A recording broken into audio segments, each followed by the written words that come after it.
రాజకీయాల గురించి కంటే కూడా ఫస్ట్ నేను పవన్ కళ్యాణ్ గారిని ఇప్పుడు నా మీద జరిగిన ఈ దాడి గురించి ఒకటి ప్లస్ మా అసోసియేషన్ కి ఆయన సపోర్ట్ 100% కావాలి.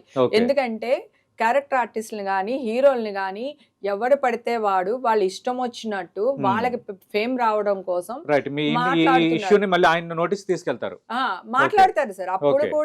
అప్పుడు కూడా వాళ్ళ మదర్ గురించి మాట్లాడారు, ఆయన గురించి మాట్లాడారు, వాళ్ళ పిల్లల గురించి మాట్లాడారు, పెళ్ళాల గురించి మాట్లాడారు. వాడు మా ఆర్టిస్ట్ అవ్వచ్చు సార్, లేదా బయట ఎవరైనా కావచ్చు, కానీ మా అసోసియేషన్ కి ఒక పవర్ ఉండాలి సార్. ఎవరైనా మా గురించి, మాలో ఒక మెంబర్ గురించి అవతల వాళ్ళు ఎవరైనా మాట్లాడితే అది ఛానల్ వాళ్ళు అవ్వనివ్వండి, బయట వ్యక్తులు ఉంటుంది అనేది కావాలి సార్. ఆయన ఒక్కరే చేయగలుగుతాడు, ఎందుకంటే ఆయన సఫర్ అయ్యారు సార్. ఆయనకు అప్పుడు మాలోంచి పెద్ద సపోర్ట్ ఏం రాలేదు. పాపం ఆయనే దిగొచ్చి ఆయనే కూర్చుని మా ఆఫీస్ లో ఆయన చేశారు. నా పెయిన్ ఏంటో ఆయనకి తెలుసు సార్.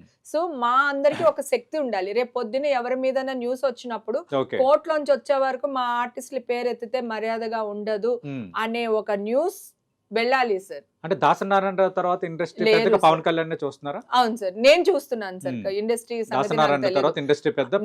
నేను అంటూ పవన్ కళ్యాణ్ గారి దగ్గరికి వెళ్తే డెఫినెట్ గా ఆయన మాట్లాడతారు.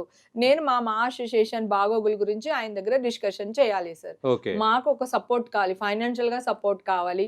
మాకు ఏదన్నా అన్యాయం జరిగితే ఒక గొంతెత్తి మాట్లాడే ఒక టీం కావాలి. ఆ శక్తిని మాకి రావాలి అంటే పవన్ కళ్యాణ్ గారే హెల్ప్ చేయాలి సార్. నాకు ఇప్పుడు ఉన్న వ్యక్తి, ఏకైక వ్యక్తి పవన్ కళ్యాణ్ గారు. అది అంటే